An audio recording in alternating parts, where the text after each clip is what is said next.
Hey, how's it going everybody? Jason here. Hope you're staying safe wherever you are in the world. And today I'm taking a look at the Line 6 Amplifi TT. So obviously I think the first question is, why review something that's 6, almost 7 years old now? The interesting thing about the Amplifi lineup is there are more models that have been added over the years, but they all use the same mobile app. So when new sounds are added to it, it's pretty cool. You actually will get it with whatever devices you might have, even this old device here. The other interesting thing is I got this for 199 bucks as I don't even remember what kind of sale it was. I think every year Long McQuade's here in Canada, they do kind of a blowout inventory sale type of thing. And I got it for 199 Canadian, which is pretty cheap.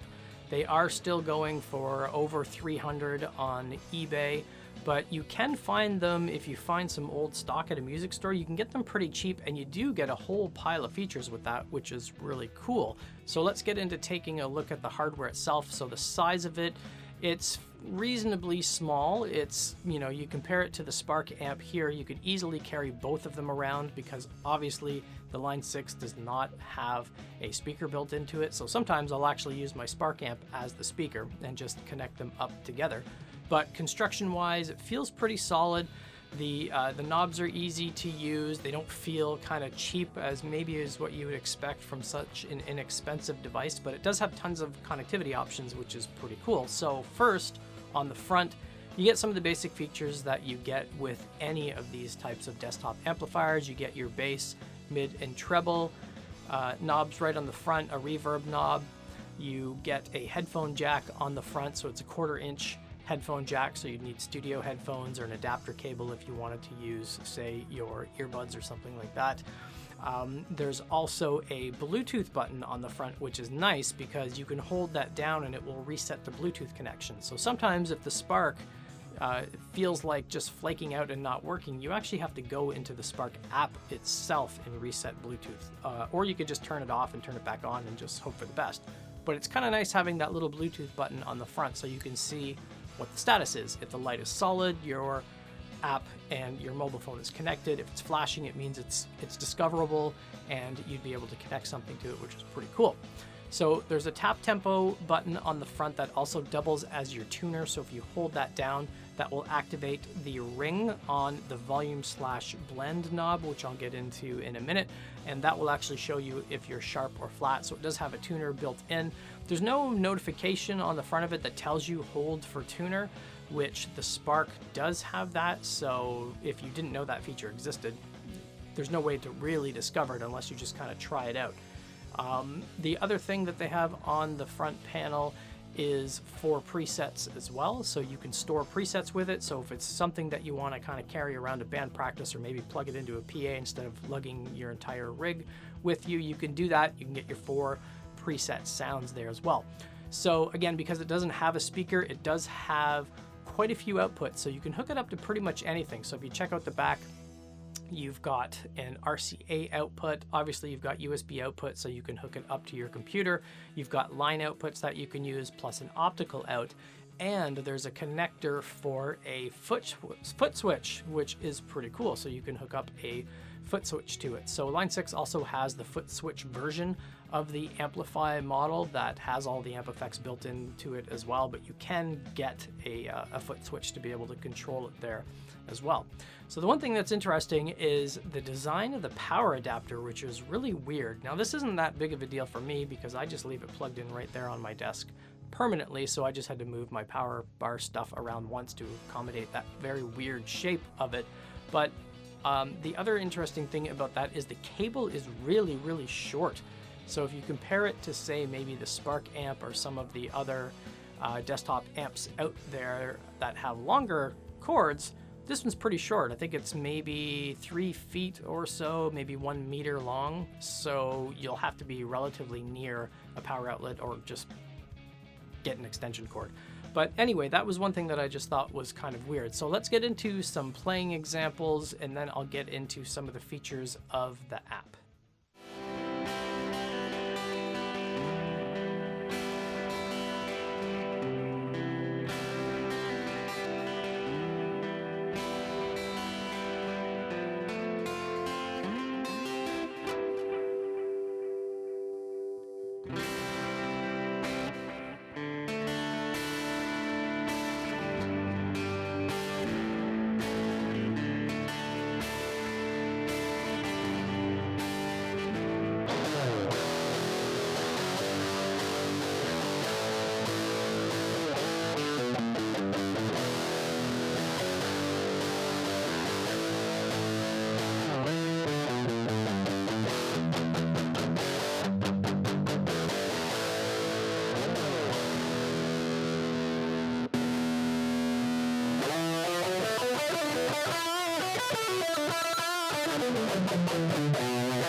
All right, so let's take a look at the app. So the one thing about the Line 6 app that's different from the Spark app, for example, is it uses sliders instead of some of the individual components, which actually I find it a little bit easier to use on a mobile device, but that's not that really big of a deal. You can also open the app and start using it without being connected to the device, which is pretty cool. So if you're not connected, you'll get a little notification at the bottom that you're not connected. So as far as the sections, you've got an edit section. So this is where you can go and adjust all of your different settings. So there are quite a few different types of combinations here that they have set up. And the one interesting thing you can do with this is you can change cabinets as well. So whatever amp that you have set up, clean, American, British, etc., you can mix and match the cabinets. So if I wanted to have, say, a J900 clean, click on done, I can switch on cabinet here, and I can actually adjust some, I can change the cabinets as well, which is pretty cool. You can't change the microphone placement, but you can change microphone types. So there are 4 different types of microphones that you can use. I guess you can change the position based on a preset. So you can have an SM57 that is straight up against the grill or at a 45-degree angle, which is pretty cool. So you get some customizations there. You can modify your early reflections.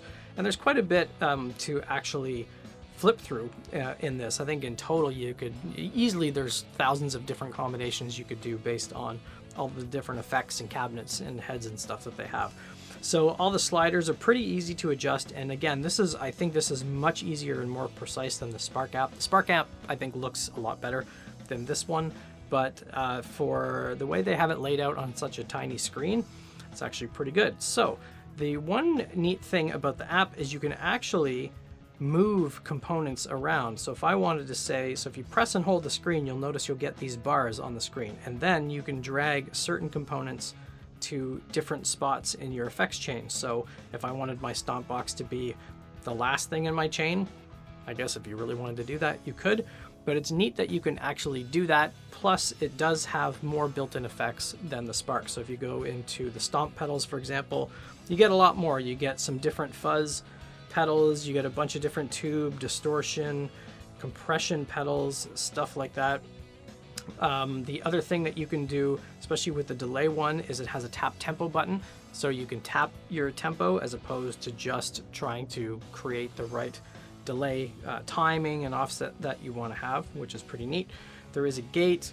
There's also a wah pedal. Now, the position, you can adjust the position of the wah pedal, but I mean, I guess you'd have to get good at playing with one hand and then kind of adjust that as you're playing. But that's probably because you can hook this up to a foot switch. So you would be able to connect a foot switch to this wah pedal built into it, and then you'd obviously be able to modulate that as you're going. So it's cool that there are a little bit more effects. I'm not going to go through all the cabinets and the effects that are built into this. Really just the main difference between this and the Spark and some other desktop modelers out there is the ability to have more things in the effects chain and be able to move those things around, which is actually pretty neat.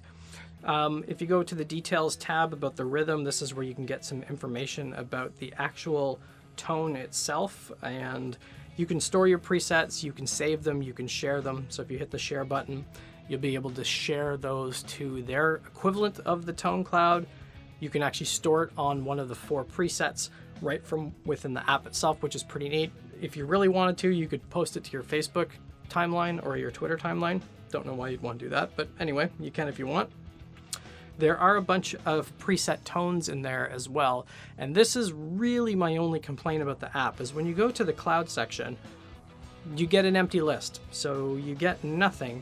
And when you search, so if I wanted to find some clean tones, I search for clean.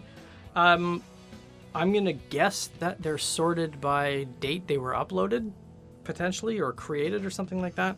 So you can't really, there's no sorting ability. So if I wanted to find like the most, well, this rock clean one here has 5 stars on it, but it's only gonna show you 30 tones at a time, and there's no way to sort or do any other filtering, which is kind of a pain.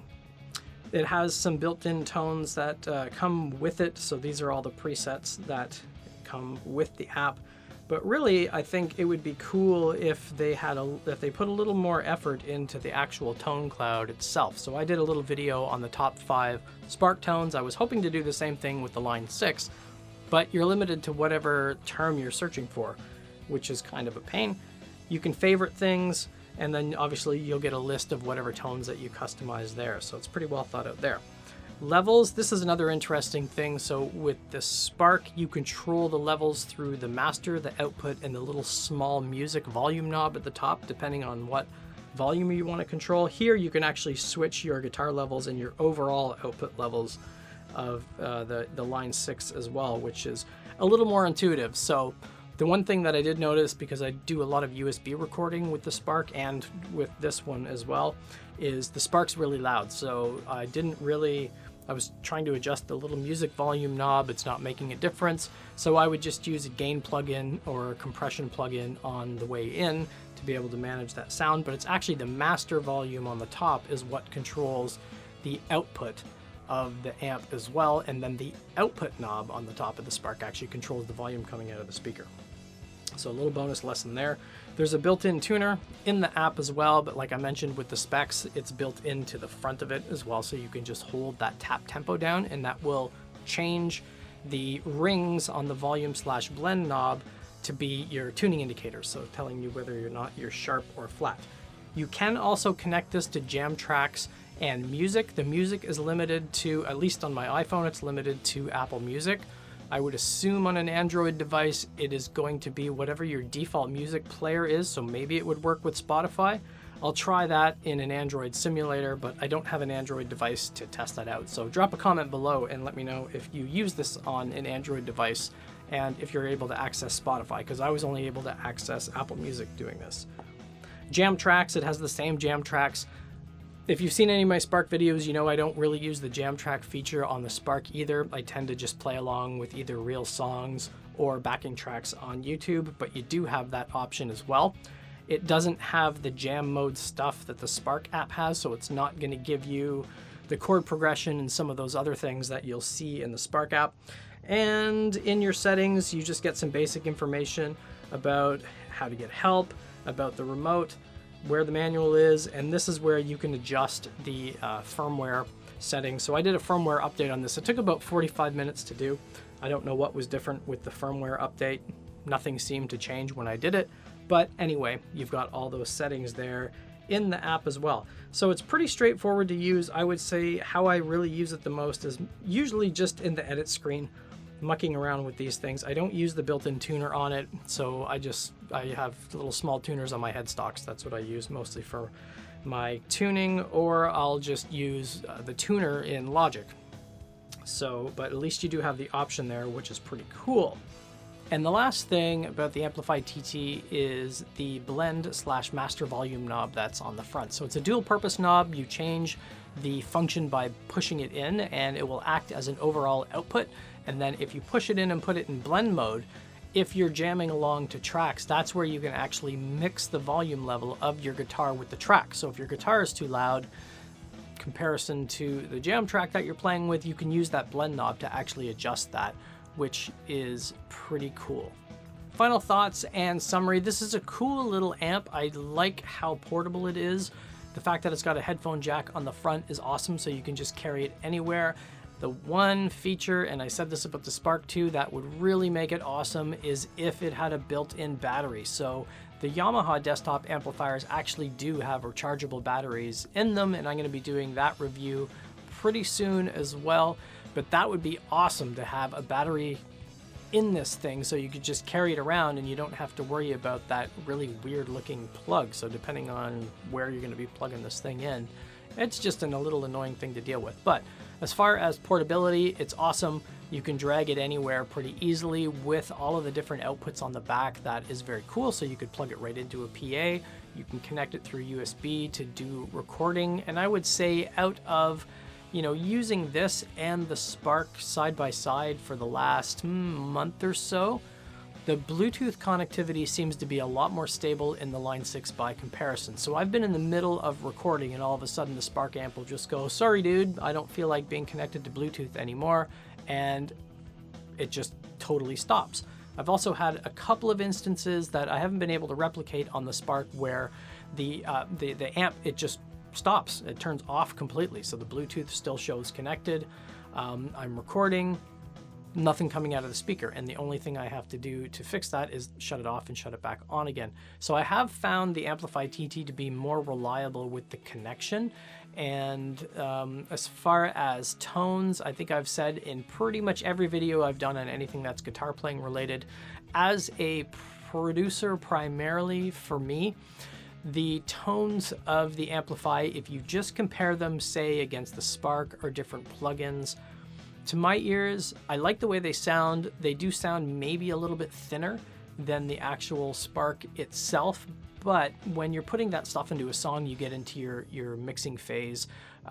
That's where it really matters more. So I'm happy with the types of tones that I've been able to get out of this thing. But really the benefit for me as a home studio person and more of a producer is I've always got it sitting right here and it's always connected 100% of the time. So if I get an idea or somebody in the band does, like my bass player sends me just audio clips on WhatsApp all the time. He's like, here's the thing I'm thinking about right now. And he's usually just sitting there with his acoustic guitar. If he's playing something that's heavy, he'll just play it on acoustic guitar just for the sake of getting it recorded and out there. My brain will hear, you know what, this should really be using a guitar muff and like a really bassy, low, fuzzy sounding thing. Boom, turn it on, fire up Logic, play the same thing. I've got it right there, and I don't really have to worry about wherever I left my Spark, because sometimes I'll use it as a Bluetooth speaker. I'll bring it outside on the back porch, I'll bring it up to my room, wherever it might be, and I'm like, ah, crap. Or a family member's using it for something, and I've just got to go hunt that thing down. So the fact that it's small, you can put it anywhere. The construction of the device, I think, is very solid, feels very substantial. So I'm very happy with it, especially for the price. So again, I got it for about $199 at an inventory sale from Long McQuade's here in Canada. And I still see them going for well over $300 on eBay, well over 300 Canadian. I think when it first listed, they were showing it at, my brain's telling me that it remembers it being 200 to 220 US dollars, I think, when it first came out. But you can still get them pretty cheap if you can find them. They still sound really good. So again, to come full circle on the intro where why review a 6 or 7 year old product, this is a great little practice device that you can carry anywhere. So really the thing to decide is how you're using it. So if the speaker is a deal breaker, obviously this wouldn't be the device for you. You can step up to one of the other Amplifi devices that basically use the same app and the same sounds, but they have a speaker. But since it does have so many output connections, you can hook it up to your Sonos, you can hook it up to any speaker that you want. The one thing that you can't do is you could not stream Bluetooth audio from the device to a speaker and be connected to the device through Bluetooth to use the app at the same time. That's one interesting thing you can do with the Spark, because there's two Bluetooth connections on it. There's one for the app and there's one to use it as a streaming device. So that's it for this review. I'm going to be getting my hands on one of the Yamaha desktop amplifiers soon, so I'll be doing another little comparison on all of those because they're all relatively in the same price range. But let me know what you think of the sounds of this Amplifi TT. Remember to like and subscribe. Every like and subscribe helps me grow the channel, because all of the stuff that I use and all the stuff that I review, I buy with my own loot, and then if I don't want to keep the device, I usually just sell it. So at least, you know, the goal is to kind of break even. So thanks very much for being a subscriber if you are subscribed, but if you're not, hit that button, hit the bell, and you'll get notified when the next Yamaha review comes out. So again, stay safe wherever you are in the world, and I'll see you on the next video.